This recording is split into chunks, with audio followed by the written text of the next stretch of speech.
What is up, everybody? Welcome to this Trainwreck Sports podcast, where we are here not to go to school, not to play football. We're not here to play school. We're here to watch the national championship, Mo. We're here. We've made it. We did. We finally made it. It's been a long season, but we're finally here on a Monday, which is always weird though, that it's a Monday night for the national championship after 14, 15 weeks of Saturdays. But here we are. Well, the Monday it fits perfectly. It's right after Monday Night Football is done. We just get some more Monday Night Football. This is the thing though. Because they just put those stupid random ass NFL games on Saturday. Just have double Monday Night Football. Again, you guys, the NFL owns 4 days or 3 days of the week. Let them just keep the Monday. College football is for Saturday. The problem is when they do the schedule for the games, for the bowl games, you can't always get it a Saturday that's they couldn't have done it this Saturday because it would have been 5 days after the games. They're not going to play them on a short week. And so that happens a lot. And then sometimes if they have to skip to the next Saturday, it's wild card Saturday. They're never going to put the national championship against the wild card games. I'm fine with the Monday night now that we're starting here with, and I didn't even know this until we were planning this podcast last week. The 7:30 Eastern start for the national championship is lovely because it is, especially after last week's because of overtime, because of the Rose Bowl, 9:15 start of the Sugar Bowl Eastern, which is just insane. So this game will be over by midnight Eastern. That's my guess. It'll still go long. Yeah, still a lot of pomp and circumstance, but it'll be. But a little bit better. A little bit better, yeah. A little bit better. But we're here to break down the national championship as we're about 50 minutes out from the Natty here. It's gonna be a fun game. I think we have differing opinions on how we think this game is gonna go. Michigan beat up Alabama in the trenches, beat up Jalen Milroe, won the Rose Bowl. Washington escaped Texas. They were really in control that whole game, and yet it still came down to Texas having the ball with 4 shots at the end zone. Well, they didn't take one of those shots at the end zone, but they could have taken 4 shots at the end zone from the 12-yard line in the dying seconds of that game. But both these teams escape. They move on to the national championship. Neither of these teams have won a national title in a long time. Michigan 97 for Michigan and 91 for Washington. Yeah, since the 90s. So we're back. Everything comes. It's a generational cycle that Michigan and Washington play in these national title in this big game. But what are your thoughts? Just top of the line, like big picture thoughts going into this game. What do you think the biggest storylines are heading into it? What are you looking for? Well, I thought, and this is I was almost talking myself out of who I wanted to pick for this game, but which I'll get to in a second. I was thinking about Michael Penix and how in his football career, which seems like it's been going on forever, he's had 2 I don't want to say heartbreak. I never feel heartbreak after watching a team lose that I'm rooting for. It's not the right word, but just 2 upsetting losses at the hands of Michael Penix. One was in the COVID season when he cheated to beat Penn State with a fake 2-point conversion, and then last week beating Texas, where he just absolutely diced up Texas's secondary, which wasn't like a surprise. That was the weak point of that defense. And Washington was able to just completely. You want to talk about Michigan controlling the trenches? Washington did the exact same thing. There's a reason they won the Joe Moore Award for the best offensive line in the country. That line completely shut down 2 All-Americans that Texas has in T'Vondre Sweat and Brian Murphy. They couldn't get to him. Penix and he was just smart enough to get the ball away, and he has stud receivers to get to. But I was talking myself out of Penix and out of Washington winning this game, thinking about how a couple years ago we had a left-handed quarterback getting all this buzz for the NFL, and he won the Maxwell Award, didn't win the Heisman, was what came in second in the Heisman voting, to a mobile quarterback who runs a lot, loses in the national championship. That was Tua. Penix is just Tua 2.0. That's all he is. He can put up the stats in college, but he's not gonna be. All these people are talking about him in the draft, and he's gonna be this great quarterback. Oh, he was a day 3 pick, and now he's gonna be in the top 10. Teams take Michael Penix in the top 10, they're gonna regret it. As much as I think Washington, I don't want to doubt them, because throughout this whole year, people have doubted Washington, and they've proven it every minute that they can do it. I don't want to trust Michael Penix. part of me just doesn't think he's the guy. Maybe he can do it right now. Maybe he can be this hero for Washington and then be a bum in the NFL. But that's what I've taken out of it is I don't know if I can trust Michael Penix. Even though everything he's done this year, I still just don't trust him. Well, they had the biggest problem with them is they had the lackadaisical end of the season, and he was awesome against Texas, and he's looks fully healthy now and everything else. But they had a lot of those close games where Penix wasn't great. They weren't getting the big plays because this team lives off of explosive plays, right? Like Washington wants to just throw the ball down the field. They want to get huge chunks the whole time. That's how they're going to move this offense. So I'm with you. I don't know if Penix can do that against this defense. I know the offensive line is obviously, as you said, they're one of the best in the country, award-winning offensive line. I'd say they are the best in the country. But this is as good as Texas's defensive line is. Michigan's is just as good. That's where Michigan's strength has been in their trenches since Harbaugh has showed up on this run for the last couple of years.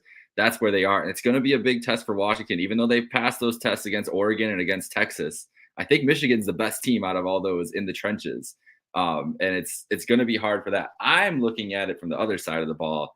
I don't know how Washington's going to get Michigan off the field. And I think Michigan winning the time of possession battle is the game plan. Michigan's going to run the ball. They're going to run the clock down to 3 seconds every single time they have the ball. And I see Washington having a lot of trouble stopping Blake Corum and J.J. McCarthy in the run game and all the other weapons that they have in that run game, where if Penix is only on the field for 24 minutes of this game, that's not a formula for Washington to win. And I just don't know.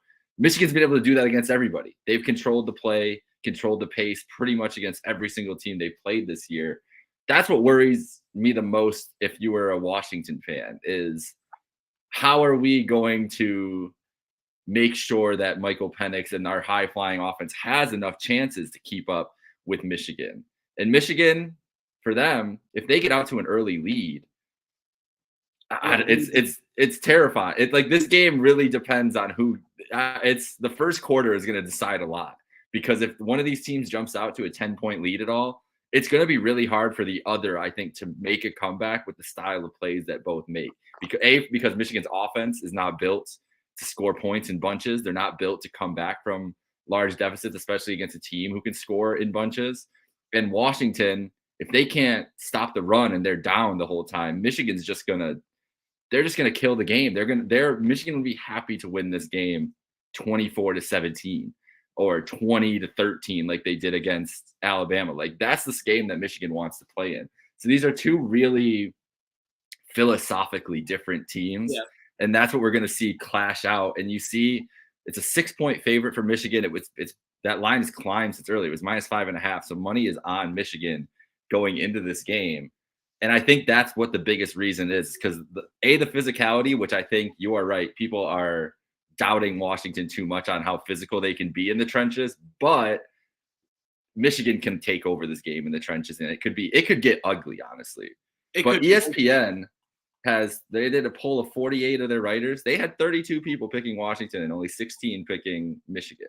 So this game is it's very divisive between the markets, between the experts and everything else.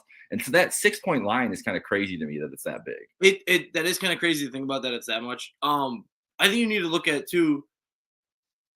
You're talking, and I agree with you that Michigan and their bread and butter is a running team. Blake Corum is one of them as whether you think he's been an amazing running back or not. Obviously, last year I think he was better than this year. He's one of the most prolific running backs that in college football, just in terms of the volume of stats that he's put up. He's definitely the most prolific in Michigan history. And him and Donovan Edwards are going to control the ground for sure. I mean, they find ways all the time. No matter who the team is, even against great Big Ten defensive teams like Penn State or Ohio State, they found ways to get past them. Same thing against Alabama, found ways to make off those big runs. I mean, look at his run to win the game in the Rose Bowl. It was, a 15-yard run that he was the longest run he had all game. But he found a way. They're going to try to do that. You're right, control the game. Here's the thing, though. Washington is so explosive. Yeah, maybe Michigan can take up 7.5 minutes of the clock, but Washington has the factor that one play they could score and take only 10 seconds off and you're tied. That's what I think it's got to be looked at too, is that Washington is so explosive. It's going to be whoever's making the mistakes is what's going to come down to. And is it going to be J.J. McCarthy or is it going to be Michael Penix? And to me, these are both two quarterbacks who I don't think they're going to perform well at the next level. So this is their shining moment to see what they can do. Who do you trust more between two guys that all year you and me have talked about that we don't really trust at all? How many times do we say we don't trust JJ McCarthy? He's gonna drop one soon. They're gonna fall down, and now they're in the national championship. But what we need to see if Michigan can do it. They did it against Bama, and a lot of people are like, "Oh, the SEC is different. Michigan's not going to be able to get in the trenches against them." And we saw it happen a couple years ago with Aiden Hutchinson. Yep. They couldn't get through Georgia at all. They couldn't get to that offensive line. They shredded the Bama offensive line this year, and they had 6 sacks. If they can even get like 2 sacks on Penix, or even just get more pressures than Texas was able to, get him off schedule, that's going to be the deciding factor. Not even actually getting the sacks, just getting in his face, getting their hands up would be, I think, a deciding factor in this game. Yeah, I agree. So Michigan actually lost the time of possession battle against Bama, which I'm not surprised to see that, because that's the only reason Bama was still in that game. Like Bama was extending that. A lot of scrambles by Milroe. Yes, exactly. They were extending the game, and they were trying to win that game on the ground, and that's really all they had. In the second half, it was just a lot of designed runs, trying to get out to the edges against Michigan, which bodes well for Washington with their team speed to get out on those edges. It might be a formula that they try tonight in the run game and everything else. Washington had 36-23 time possession over Texas. I mean, they were really – Washington dominated the Longhorns that whole night. It was not a 37-31 game. It didn't feel like it. Felt like if Texas was going to win that game, they were going to steal it away. That's why I'm so confused about the 6-point line, though, because it feels like both these teams kind of – they have a puncher's chance to philosophically to really affect the other team in the ways that they're going to attack them both offensively and defensively.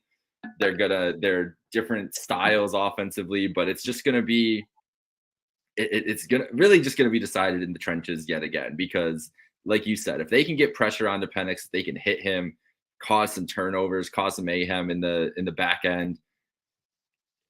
There's nothing Washington can do, I think, at that point. I don't think defensively they're going to be able – I think Michigan's going to be able to run the ball and control clock and be able to play their game. Washington's offense needs to be able to carry them in this game and keep those possessions up and keep that score up. Like if we got a total here, 55.5, that needs to be an over, I think, for Washington to win this game. I think that's the only – I think if we're in a classic just like – game in the 20s, that favors Michigan through and through. Washington needs to get to 30 to win this game.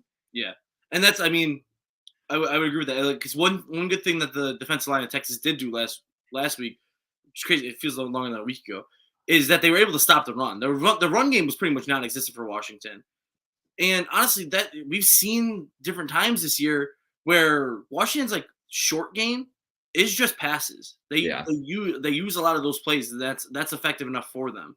They are a live and die by the pass kind of team, and that's what they just need to be today. Michigan's secondary isn't bad by any means, but that's what you just got to take your chances with it and go for it. I think at that point, especially with the I don't want to get his name wrong. I can't think of it right now. Washington's running back, Johnson Dylan Johnson, coming off an injury in that game against Texas. So I mean, I don't know how. I haven't seen. Is he playing at all? Good question. I knew they were coming down to a game time. I think he's supposed to go. But getting loose. How healthy he is remains a big question mark. That's from Andy Staples. So he's gonna go, but nobody knows really what he looks like yet or how much he's gonna get used. But that would be a big loss for them because, like you're saying here. McCarthy is the most interesting thing to me in this game. What JJ McCarthy he played great against Alabama. I mean, the numbers are never eye-popping with him because they don't ask him to be eye-popping. But he was 17-27, 221, 3 touchdowns. Like that's exactly what they need. MVP, offensive MVP. Yep. And he is a guy who not only, I mean, through the air, he is what he is. He's accurate. He's going to be able to, he knows this offense in and out. He knows the scheme. So it's not like, they're not going to be able to throw many surprises at him, but they only ran him 3 times against Alabama. I feel like him and Corum are going to be, it's going to be a lot of just option runs from them the whole time. because I think you have to take advantage of if there's a game to take advantage of JJ McCarthy's legs, this is the one to try to get out on those edges, to try to use that offensive line to your advantage. And that's what he came in as. He was an athlete. He was, and that's, I mean, his like freshman year, and then even like part of last year, yeah, that was what they used him a lot as. Yeah, I mean, yeah, when he was a couple years ago with Shea, he was like the running quarterback. Yeah, that's for sure. I mean, with Cade, yeah, him and Cade McNamara, yeah. Oh, Cade, yeah. Yeah, it's Cade. They haven't really done it this year because they've had the amazing run game that they can lean on. Yeah. So if they want to, I mean, that's the thing. Corum had 19 carries for 83 yards in the Rose Bowl, so he's gonna be the bell cow again. Yeah, I'm like McCarthy. His high carries, and obviously it's tough with college football because sacks, come taken out, or even like he has highest carries this year was 10 for 27, but obviously you got to take that was 4 sacks. Couple sacks, yeah. Yeah, so that takes away a good amount of those yards. I'd say he's actually like one game he actually ran well. He had 7 for 51, but that was against Rutgers back in beginning or middle of September. I think he hasn't run a lot this year, but they haven't needed him to. So if that's the thing, it's like if we can't figure out this passing game, because let's face it, Michigan doesn't have like the most amazing receivers, not the level that Washington does. Guys who are going to be probably 3 guys who are going to be playing on Sunday, most likely. Like, is Roman Wilson going to be playing on Sunday? Maybe. If Bill Belichick is still the Patriots coach and wants a slot receiver, I could see it happening. But, like, is Cornelius Johnson going to be, like, the next great wide receiver coming out of someplace? I don't. He wasn't Madden. I just want you to know. I got Cornelius Johnson in a Madden created draft. He's good? Lit. He's awesome. Okay. Well, maybe he is. Maybe that's telling for the future then. But, I mean, not like we're looking at, like, Rome Odunze, who was a consensus All-American this year. We're looking at Jalen Polk and Jalen McMillan, who are both stud wide receivers who aren't going to be first or second round picks, but maybe third round guys who are going to help a team. It's the talent level there. If they can't get it going in the air, and I mean, the ground's always an option, obviously for Michigan. We've gone back to it. We've circled around it. It's going to be the ground game and controlling it, and then passing just when they find those open spots to do so. Well, that's why I don't know how to predict this game, like how to project it and how to really preview it, because it's such a philosophical difference between these two teams and they're so good at what they do that it's just going to be, you got to put iron versus iron on the field and see what happens after that. Like I don't know if Washington all year, as you said, there's been doubters of Washington all year long. But this might be the time that Cinderella, like the pumpkin, shows up for Cinderella, because this is the toughest defense they've played.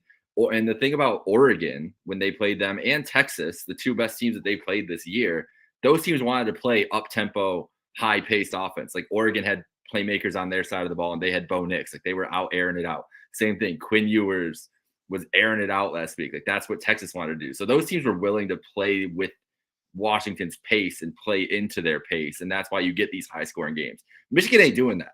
Michigan's not going to play into, and even go back to Washington USC, which was a crazy game, went down to the wire. Like USC was more than willing to play into Washington's pace. Michigan is not going to do that. Like Michigan is going to make this knockdown, drag out, old school football. And Washington hasn't seen a team like that this year. Now, on the flip side, Michigan has not seen a team like Washington this year either. No, they haven't seen a team like anywhere near as explosive as them. And last year, a team with great team speed, TCU, just ran up and down the field on this Michigan team. Mm-hmm. So it's hard to project. And that was, I mean, Michigan could score at a clip. They obviously they couldn't keep up with them completely. They lost that game. But Michigan had to change their style of how they wanted to play. Yeah, and that was the big story going into that game, was like, can they keep up with TCU this time? And they couldn't. And everybody kind of thought like, well, they'll just bully TCU. Like they're a better team. They got the 5 stars all over, and this offensive line and defensive line will take over and everything else. And it just didn't happen.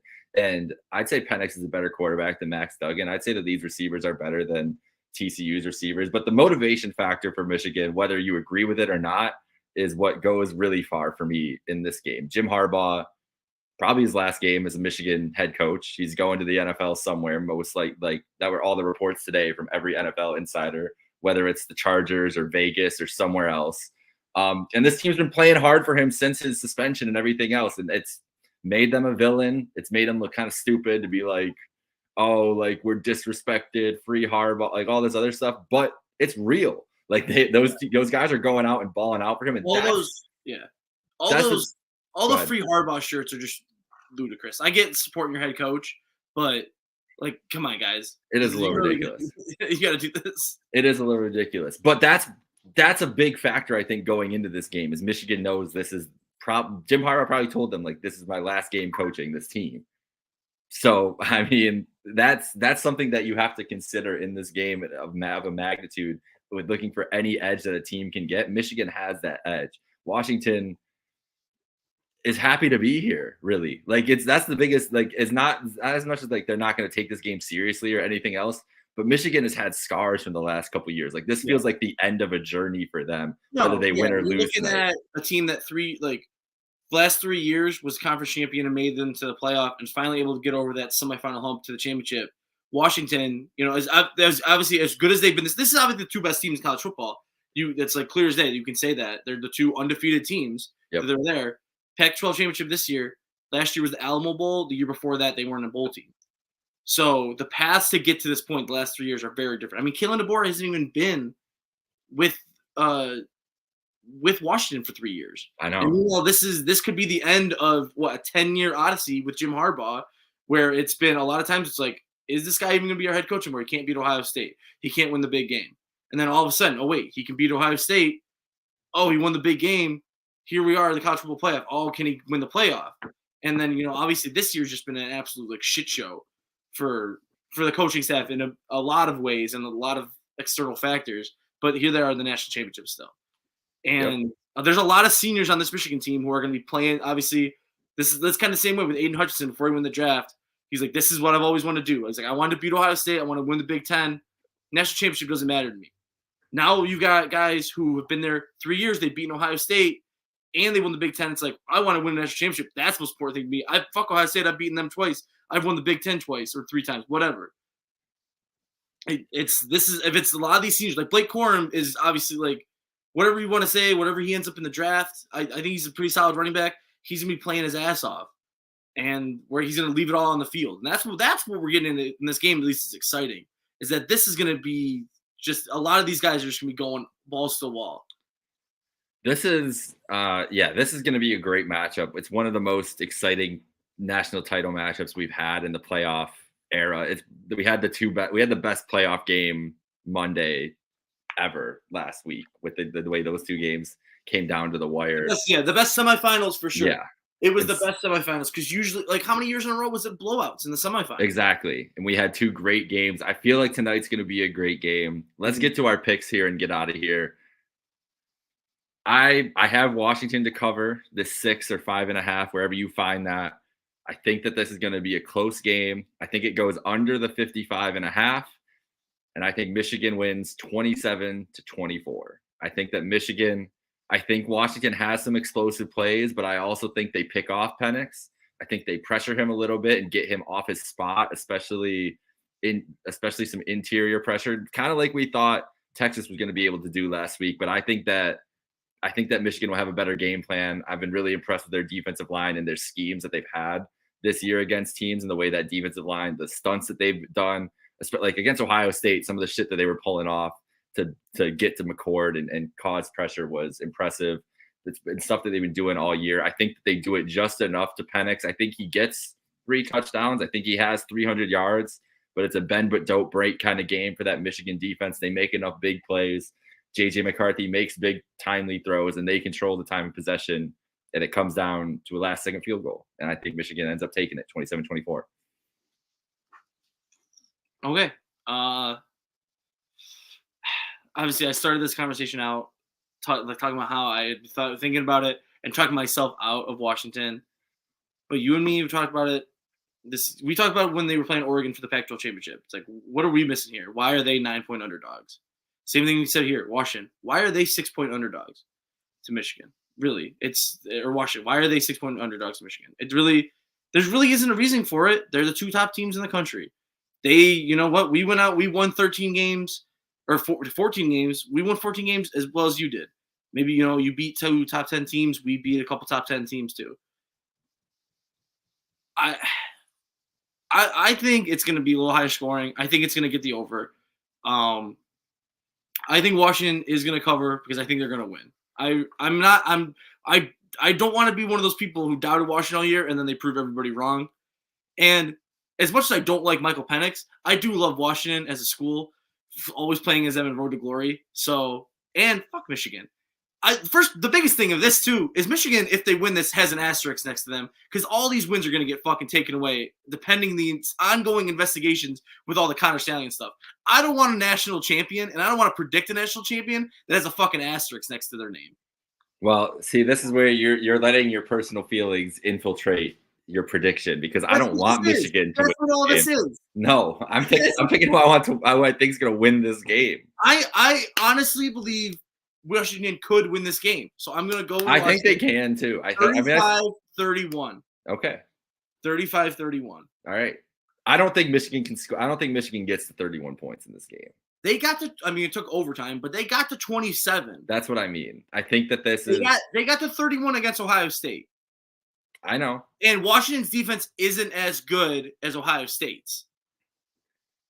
Yes, but they also just destroyed Kyle McCord for 3 Well, hours. yeah. that was as much reason he's at Syracuse now, you know. Syracuse quarterback Kyle McCord. All right, well, we got one quick. I just want to say transfer portal news. The center from Alabama who played awful in the Rose Bowl and had a lot of low snaps all year, really, transferring to go to Ohio State. I'm sure all those Michigan linemen who are coming back, defensive linemen, are just licking their chops. They're like, great, we just blew this guy up. We get to do it again against our biggest rival. Yeah, I saw Ohio State fans not too happy about that. No, I wouldn't be either. I wouldn't be either. Well, that'll do it. That's gonna do it for our Not Here to Play School national championship preview. We're gonna lock in here. It's 25 minutes to. Well, I don't think it's gonna kick off at 7:30. Let's be honest. We're gonna get a kickoff at like 7:55 or something. But that's 7:30. I'm gonna do a search. What time is see if they have an actual kickoff time? What time do you think it is? 7:43. Okay, because 7:30 is gonna be the Nissan pregame shift.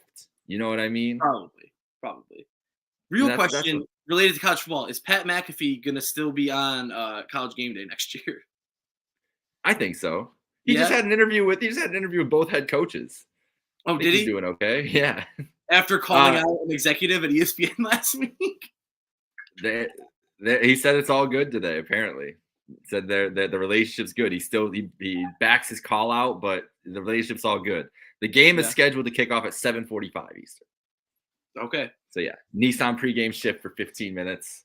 Get the anthems, get the pomp and circumstance down there in Houston, and then let's get a national championship game. Hopefully, it's a good one. Last year, I was done watching by. It's not a repeat of last year. That's all I can ask. You know, that game last year, that it might be. Yeah. Oh, that'd be fun. We'll see. Yeah, because extra. So what's that going to put it to? So that's going to fuck up wherever. I mean, the national championship. They're going to start earlier. They're not starting the season earlier. They're starting at the same time. Oh, well. So the national championship. It's not going to fuck up anything. It's just gonna change when they do the playoff. The early playoff games are just going to be the first weekend of bowl season. They're not going to do those bowls on Saturday and Sunday. Yeah, the New Orleans Bowl is going to move to Monday. It's going to lose its Saturday 2:00 spot for Penn State and whoever to play in their first round playoff game matchup. We'll see what happens. Penn State is Drew Lock the quarterback. I don't know. Hey, come on. Ethan Grunkelmeyer. No. No. I'm not giving up yet. But let's go. Let's get into this. So the game probably starts about 40 minutes or so. Go get your food. Go get locked in. It's a national championship game. Go Dogs. I'm cheering for the Huskies. Don't get me wrong. But I think the Wolverines get it. So we got one Wolverine pick, one Washington pick. That does not help your bets. We both picked Washington to cover, though. I think that's the play. Washington +6 and hope. Well, you also picked the under and I picked the over. So yeah, well, whatever. What can you do? No. The over actually moved up 1 point since we started this podcast. I'm still good with my prediction, so it's okay. That's fine, yeah. And I'd cover, and it's 5.5 and 6 in different spots. So depending on where you get it, that line could be different. I would just take it up to 7. Just get Washington at a touchdown and go from there. Don't play around with that 5 points. 3. But if it's not, take advantage of it. So you think at the Big House, Michigan would be 10-point favorites? Yeah, If you're saying at least 9. They do play next year. These two teams, I think. Let me. Michigan 2024 with the new Big Ten schedule. I believe they play. Maybe they don't though. Actually, maybe it's because I know Penn State plays Washington. I don't know if Michigan does actually. They do at Washington on October 5th. So we'll have a national championship rematch next year. That's awesome. That's crazy. Yeah, I love it. In conference. Oh, and also a game that can't overlook for next year. Week 2 is Texas at Michigan. Oh, so yeah. A national championship could have been right there. Yeah, Michigan's gonna have a nice schedule next year. A little tough schedule, but they play Washington and they don't. Well, they do play Oregon at home. They kind of the Big Ten schedule is gonna be interesting next year. I'm excited about it. But let's get out of here. Go enjoy the Natty. We're not here to play school. We're here to watch the national championship. Did you show Cardell? Did you show Cardell? Oh, I didn't show Cordell. Where is he? Where's our guy? Gotta show him on the national championship. There he is. You should have got out the Cardell national championship trophy. I know. That's a missed opportunity. What a guy! Oh, look at this guy. We'll take it. We'll take it with the Bills. Go Bills! It's still Victory Monday. Four-time East champs. Back to back. Yeah, I didn't like that tweet. The back to back. It's what it is. It is, but I didn't like it that much. I like the Buffalo with the 4 crowns. I like that. That's a good one. But I don't know. Well, that'll do it, folks. Have a good one.